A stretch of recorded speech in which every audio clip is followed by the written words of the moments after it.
Well, is India ready for a reform as big as one nation, one election? Now, on paper, the bill looks like a good idea. The government says that it will save money and free India from the non-stop election after election cycle, but the opposition says that the bill is a legislative excess. It also adds that the bill is undermining the autonomy of states by not even giving them a say in the electoral process.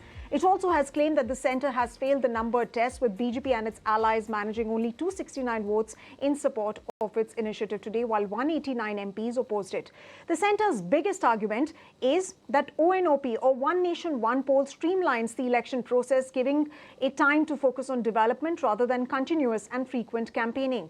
And it comes at a huge cost to the exchequer. By the way, the 2024 Lok Sabha election by itself has shattered previous records and has become one of the most expensive election exercises and events in the world.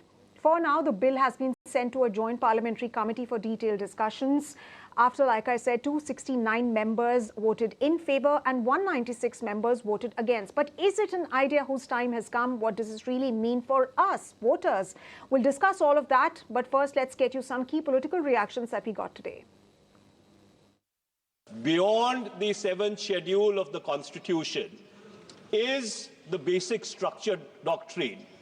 And that basic structure doctrine spells out that there are certain features of the Indian Constitution which are beyond the amending power of this House also. One of the essential features is federalism and the structure of our democracy.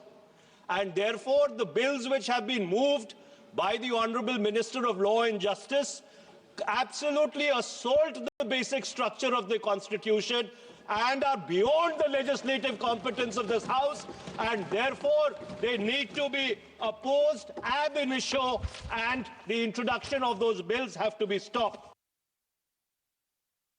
उन्होंने कहा कि माननीय सदस्य मनीष तिवारी ने 72 का हवाला देकर जो विचार व्यक्त किए हैं और जो विरोध किया है, इस पर सदन का कोई भी सदस्य अपने विचार रख सकता है।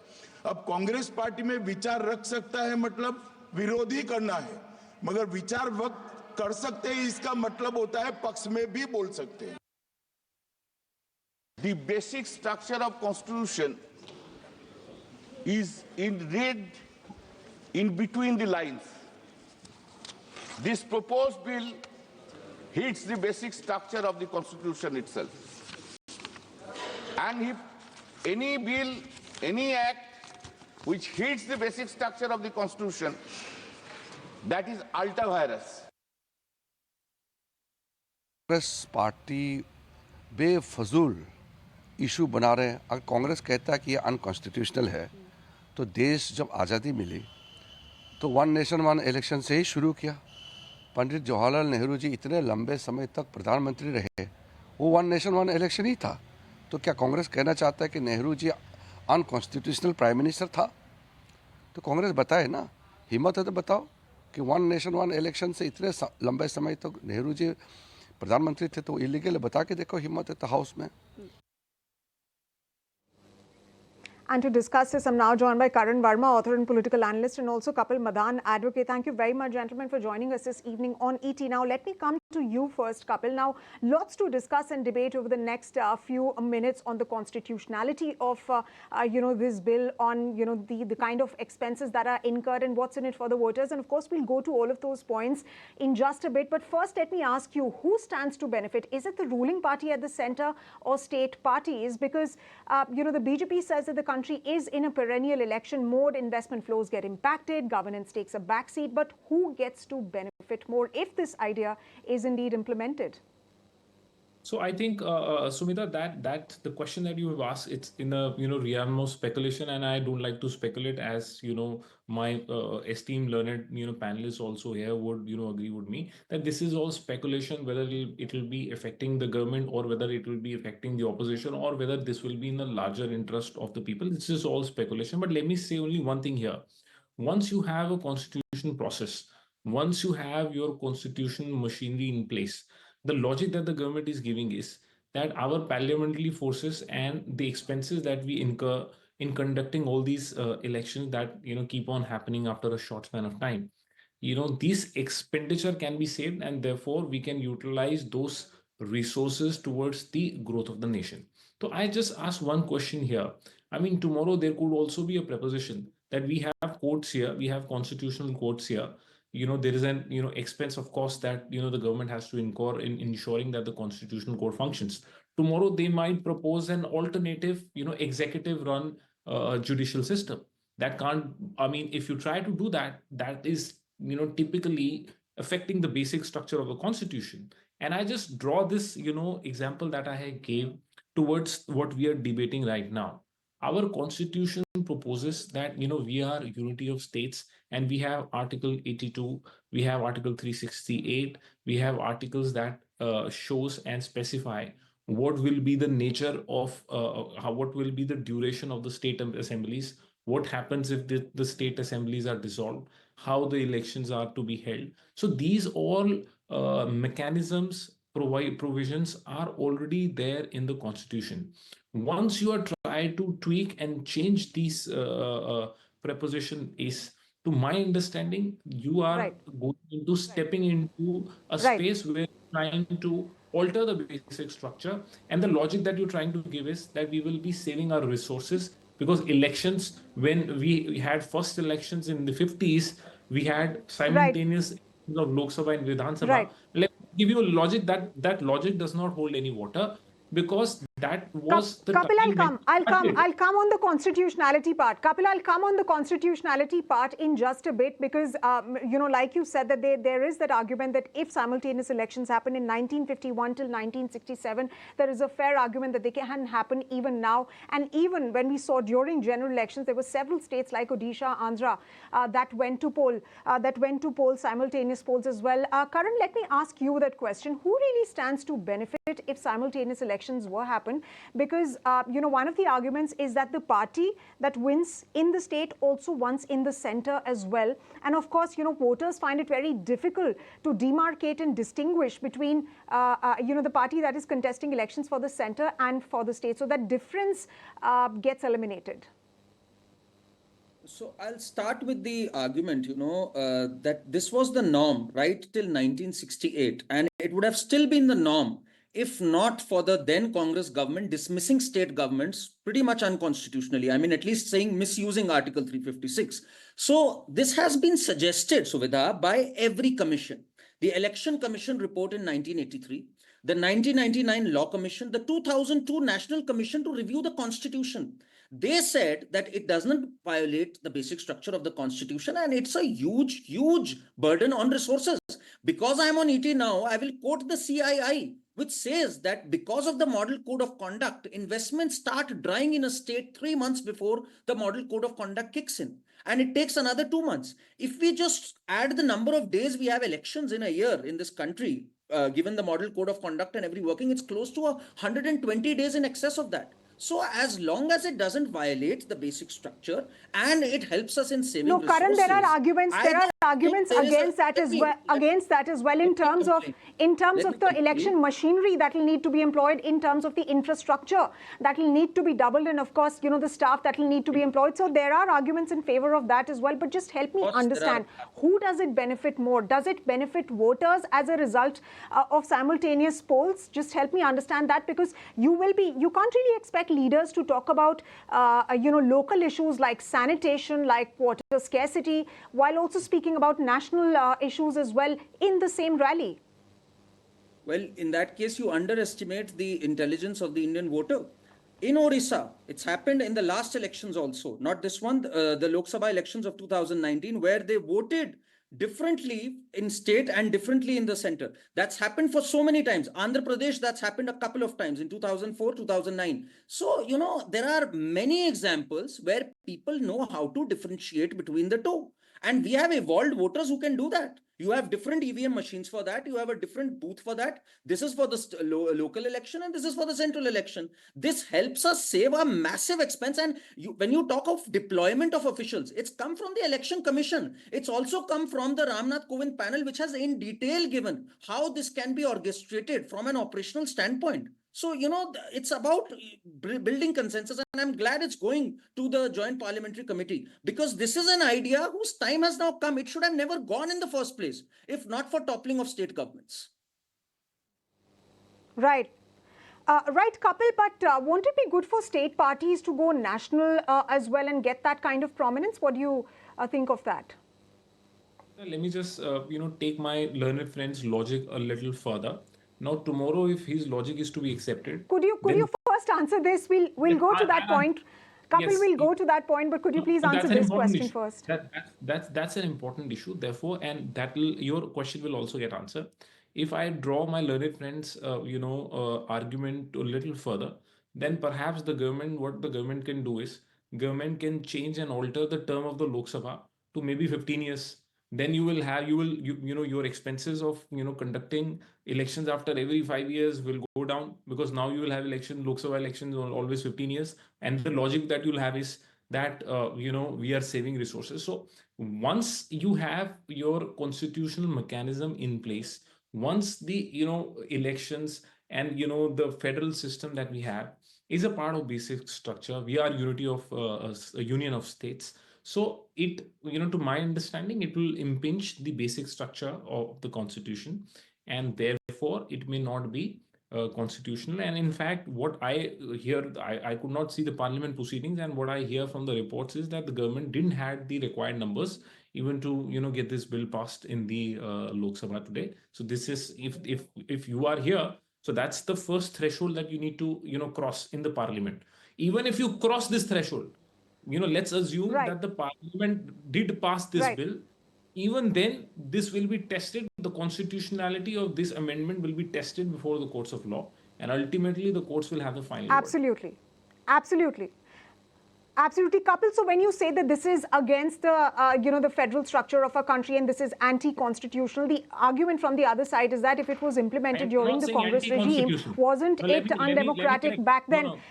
Yes. Let me just say one thing here. I never said it is anti-constitutional. I said it may be unconstitutional. There's a difference. One is you go, against the ethos Yes, of so the if it wasn't unconstitutional back then, how does it become unconstitutional now? And of course, it's a whole process that will need to be followed, before this really becomes a reality. But Karan, let me come to you on that point. And Kapil, I'll come to you now. From a voter point of view, one argument is that frequent elections do keep governments in check, and that's good for voters. At least now you have, party leaders visiting their constituency. So, I think everything comes to a standstill. I mean, the kind of bottlenecks we have when we have elections time and again, I don't think it augurs well for people, for the citizenry in general, for any development projects. You'll be surprised. I'll share with you an important stat. Just before the bypolls in UP, there were payments worth 3,500 crore that were stuck. So many contractors, they had to default on the promises they had given because their payments were stuck. This is a very serious issue affecting the common man, the kind of operational efficiency we'll see. And we must read the Ramnath Kovind panel report. It's a very comprehensive, detailed report that talks about each and every aspect of this. And for Kapil's point to say that it's against the basic structure, fair enough. You can challenge it in the courts. Article 370, the removal of Article 370, withstood legal scrutiny. CAA withstood legal scrutiny. We are allowing every person to, yes, go to the courts and challenge it if it's altering the basic structure. But it doesn't, to my mind, alter the basic structure. Otherwise, it would have not been in place and it would have not been recommended by the Law Commission in 1999. There is nothing bigger than the Law Commission because it tests the constitutionality. 2002 National Commission to Review Constitution has suggested this. So it's come from the industry, it's come from law commissions. I don't see a reason why it should not happen. And with 269 MPs saying yes today, the bill has been introduced. Yes, it doesn't have the numbers to pass, but it has been introduced and referred to the JPC. So this is a start. Let's see where it goes from here. Right, Karan, and when you talk about the constitutionality of the bill, in fact, legal experts we've spoken to also say that the constitution mandates that the term will be for an overall period of 5 years and fresh election will be conducted for the balance period. Let me also ask you another question, but how does this really work? Because there are too many moving pieces here if it gets implemented. There are lots of ifs and whys as well. what if a state announces subsidies just before elections, and if simultaneous elections were to happen in 5 years from now, there will be certain states that will go to polls. So those states will only have perhaps 2 or 3 years pending. So what happens in that case? So these are really some questions that all of us have been pondering over.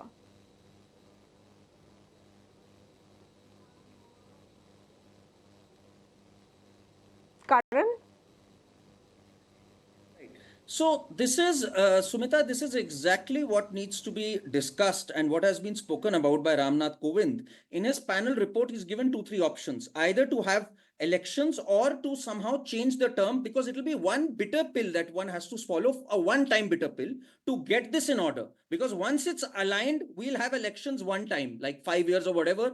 After every 5 years, we'll have simultaneously elections. But for that one time, yes, there could be multiple elections that can happen. He's given 2-3 solutions to that, which is why I had earlier in the morning also said this needs to be referred to the JPC because its operationality needs to be worked on. But just because it's a complicated operation for the first time doesn't mean it cannot be done. We had the similar sort of challenges when we were implementing 100 crore vaccinations twice over. So, these operational issues might come in, but the fact is it's an idea that is now long due. We had that back then. In fact, in 1982, the Election Commission said that even now we can course correct. They had gone wrong for 15 years, but just because they feared that there'll be operational hazards, they swept it under the carpet. This is a government that has solved legacy issues and operational issues. And I think this is a legacy issue time and again, which needs to be solved today. So yes, there could be some challenges as far as completing terms of certain states is concerned, or maybe double polls for the remaining term of maybe 2 years or 2.5 years. That's what needs to be discussed. Yeah. Kapil, I'd like to come you on this point that I'm about to raise. Now, we were also speaking to the former election commissioner. He said that there is going to be a massive infrastructure requirement. There's going to be deployment of more personnel. There could be, more number of phases as well as far as this election is concerned. And he also pointed out the fact that the cost decrease is going to be very, very minimal. Yes, so what I can do is I can only recall and take your viewers' attention to the demonetization that happened. When demonetization was announced, the idea was that it was, to curb black money, etc. And what we realized, what the banks, the report as we got to know, was the entire money that was circulating in the economy went back, and the government has to, incur huge expenditure in printing the new notes. And in fact, one of the new notes that was printed was later again recalled, the 2000 gates. So, the almost the entire nation was in the queue, except for, millionaires and the billionaires. Every common man, every middleman were standing in the bank queue. And we had, almost negligent or, next to no results out of it. So I think I will, only draw parallels, to what we are witnessing now. While it appears to be a very good move, but when you talk about practicality also, apart from constitutionality, this rather than decreasing the cost of conducting elections, what we see is that there could be a situation where this becomes an exercise in futility and we don't end to achieve anything out of it, even after changing the constitution. Exercise in futility is what you're saying and suggesting, given the kind of arguments that we've seen in Parliament today. Karan, do come in on the fact that what if a government falls and loses confidence of the assembly? When simultaneous polls, if simultaneous polls are conducted. So these are again the kind of questions you've raised. These are precisely the questions that need to be discussed in the Joint Parliamentary Committee, because me saying something or the government saying something isn't going to solve a problem. There has to be consensus, because we have to take a lot of political parties together. 32 out of the 49 believe that this is an idea whose time has come. And I'll say this much, Sumita, there is always an optimist, there is always a cynic. My friend Kapil chose to look at the demonetization, where yes, there were operational bottlenecks. I have to concede that. But I choose to look at the COVID vaccination, where it went about pretty smoothly, and it's a heroic feat. So yes, there will be challenges. There will be some pressing questions, the kind that you've asked. But it isn't something that we can't solve if we get together. Absolutely. But Karan, it's unfair rather to really compare the vaccination drive with One Nation, One Poll, because at that point in time, all of nation's resources were put to sort of vaccinating as many people as India could perhaps at that point in time. But let me ask you another question. Can One Nation, One Poll really guarantee an end to this, people hopping from one party to another? And can it really put an end to Tod-Ford politics? And can it really guarantee an end to horse trading? And do you really see, if this comes about, will lawmakers then focus more on the duties instead of hopping parties? This is for me. Yes, Karan. So, one more thing. I've heard this argument that regional parties have said that, it will not be level playing field for us. On the contrary, I actually think it will be level playing field, because regional parties don't have the kind of deep pockets that probably a national party has. But with One Nation, One Election, I mean, they can put their resources and focus on the election, and at the same time get, if their arguments or persuasion to the public is genuine enough, they can actually get votes both for the center as well as the state. So I believe it will actually be a level playing field. I don't see a much reason why there'll be too much of horse trading if elections are fixed, because toppling governments and all that's going to be a messy situation in that case. So I actually think it's going to solve a lot of problems. Yes, there are still pressing issues. I have to concede that there are serious pressing issues, but then every major reform has that. Right. Right. Definitely. Kapil, will it lead to an end to horse trading? Where do you weigh in on this? Well, I don't think so. In fact, we had anti-defection laws also, and we've seen in the recent past how, the MLAs have switched sides. You can't rule out the issue of horse trading. That has, despite the fact that you have anti-defection laws, some, legal, technicalities, loopholes have been used, and, we have seen where, the governments have been toppled. So I don't think this One Nation and One Election will have solution to that problem, because the proposed amendment in the constitution also envisages a situation where if the assembly is dissolved midway, then you will again will have election up till the next term. So that's also what has been proposed in the new bill. Okay.